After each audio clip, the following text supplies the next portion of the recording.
Coupe du monde 2026. Le Canada débute sous pression face à la Bosnie-Herzégovine. La Coupe du monde 2026 poursuit son lancement avec l'entrée en lice du Canada, co-organisateur du tournoi. Opposés à la Bosnie-Herzégovine à Toronto, les Canadiens ont connu un début de match compliqué en concédant l'ouverture du score sur une tête de Jovo Lukic. Malgré plusieurs occasions franches, les hommes de Jesse Marsh ont manqué d'efficacité devant le but adverse. Pour tenter de renverser la situation, le sélectionneur canadien a procédé à plusieurs changements offensifs en cours de rencontre. Ces ajustements ont permis au Canada d'augmenter le rythme et de mettre davantage de pression sur la défense bosnienne.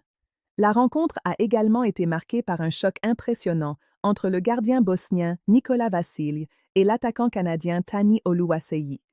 Après des soins, les deux joueurs ont toutefois pu poursuivre le match. Plusieurs cartons jaunes ont également été distribués dans une partie très engagée.